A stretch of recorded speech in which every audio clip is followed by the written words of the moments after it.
जय हिंद दोस्तों, स्वागत है आप सभी का आपके अपने चैनल मिसलेनियस और अप्लाई में। तो आज मैं संदीप गर्ग के बुक का नेशनल इनकम का क्वेश्चन लेकर आया हूँ, ठीक है, जो आपके वैल्यू एडेड मेथड पर बेस है, ठीक है। तो इससे हम लोग क्या करेंगे कि नेशनल इनकम को वैल्यू एडेड मेथड से निकालने का तरीका जानेंगे। धीरे धीरे हम लोग पहले वैल्यू एडेड मेथड को कंप्लीट करेंगे और उसके बाद हम लोग सीधा क्या करेंगे, फिर इनकम मेथड से जानेंगे और फिर एक्सपेंडिचर मेथड से। मैं तीनों मेथड का एक एक वीडियो डेली डालते रहूँगा, तो आप ज़्यादा से ज़्यादा वीडियो को शेयर करिएगा, लाइक करिएगा और चैनल को सब्सक्राइब करिएगा। तो चलिए इसको हम लोग बनाना शुरू करते हैं। इसमें क्या बोल रहा है, calculate value of output and gross value added at market price. तो देखो, सबसे पहले बात की वैल्यू ऑफ आउटपुट और gross value added at market price में डिफरेंस क्या होता है वो मैं बताता हूँ। हम लोग कौन सा पढ़ रहे हैं, वैल्यू एडेड मेथड। अब इस मेथड में होता क्या है वो समझो।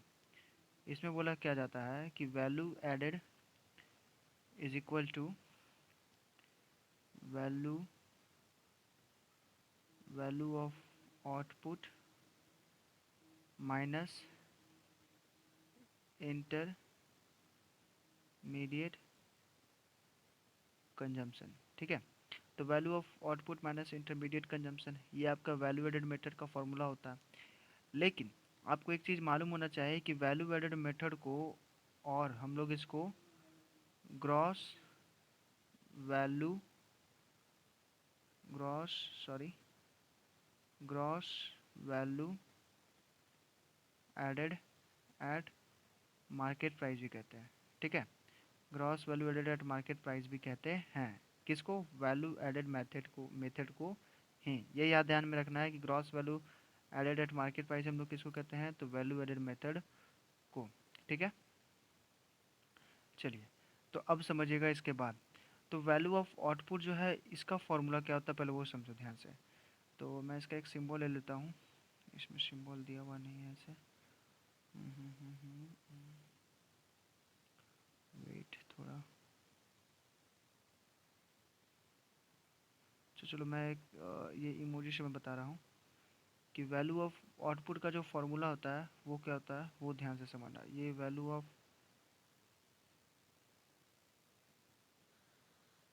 मैंने इसको और करके बताया कि और करके इसको क्या बोलते हैं, इसको बोलते हैं gross value added at market price. तो वैल्यू ऑफ आउटपुट जो है इसका फॉर्मूला क्या होता है वो समझो ध्यान से। चलो, अब देखो वैल्यू ऑफ आउटपुट का फॉर्मूला क्या होता है।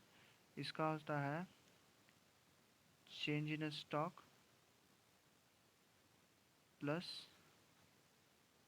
सेल्स, ठीक है। इसका होता है change in stock plus sales. अब बात आती है कि चेंज इन स्टॉक का फॉर्मूला क्या होता है वो समझो। देखो ध्यान से, मैं इमोजी करके लिखते जा रहा हूँ तो इसके लिए सॉरी। तो चेंज इन स्टॉक का फॉर्मूला क्या, तो याद रखना। चेंज इन स्टॉक का जो फॉर्मूला होता है वो होता है तुम्हारा क्लोजिंग स्टॉक, ऐसे closing stock minus OPENING opening stock, ठीक है। ये जो होता है ये आपका, सॉरी, हाँ, closing stock minus opening stock. और सेल्स मतलब जो सेल किया, इंटरमीडिएट कंजम्पशन का आपको मतलब मालूम है कि कितना आपको वस्तु को बनाने में खर्चा हुआ है। तो चलो अब आगे देखते हैं। तो ये मेरा फॉर्मूला है पूरा का पूरा जो हम लोगों ने अभी देखा। तो वैल्यू एडेड निकालना है या ग्रॉस वैल्यू एडेड, तो उसके पहले हम लोग जाते हैं वैल्यू ऑफ आउटपुट। तो वैल्यू ऑफ आउटपुट आपका दिया हुआ होगा, नहीं है, नहीं दिया हुआ है, लेकिन आपको मालूम है कि वैल्यू ऑफ आउटपुट का फॉर्मूला क्या होता है, change in stock plus sales. Delta stock मैंने लिखा है उसको चेंज इन स्टॉक पढ़ते हैं, ठीक है, और प्लस सेल्स।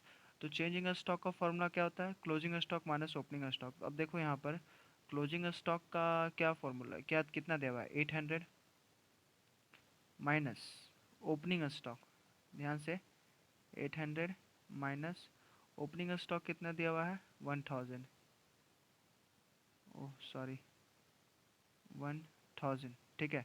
ये आपका हो गया closing stock minus opening stock. और प्लस सेल्स कितना दिया हुआ है, सेल्स आपका दिया हुआ है वो 10,000। तो 10,000 मैंने लिखा, सेल्स कितना दिया हुआ है 10,000।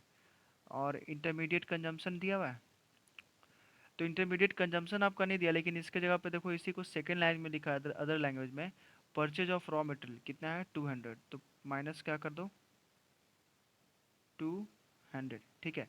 पहले इसको सॉल्व कर लेना है, ये यहाँ से लेके यहाँ तक हो जाता है वैल्यू ऑफ आउटपुट और माइनस इंटरमीडिएट कंजम्पशन। अब इसको चलो सॉल्व करते हैं। अब देखो ध्यान से,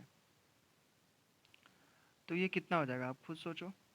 तो ये है closing stock minus opening stock यानी और प्लस सेल्स, तो ये हो जाएगा आपका 10,800 में से 1,000 गया तो यानी 9,800, और इसी में माइनस करना है आपको 200, तो क्या आ जाएगा, तो आपका आ जाएगा ध्यान से, तो आपका आ जाएगा ये कितना 9,600, सॉरी 9,000 9,600, ठीक है। तो ये हो गया आपका आंसर, और यही आपका क्या हो गया, मैंने आपको दिया है बगल में देखो, यहाँ पर सिंबल मैंने लगा दिया है, तो यहाँ पर मैं कर देता हूँ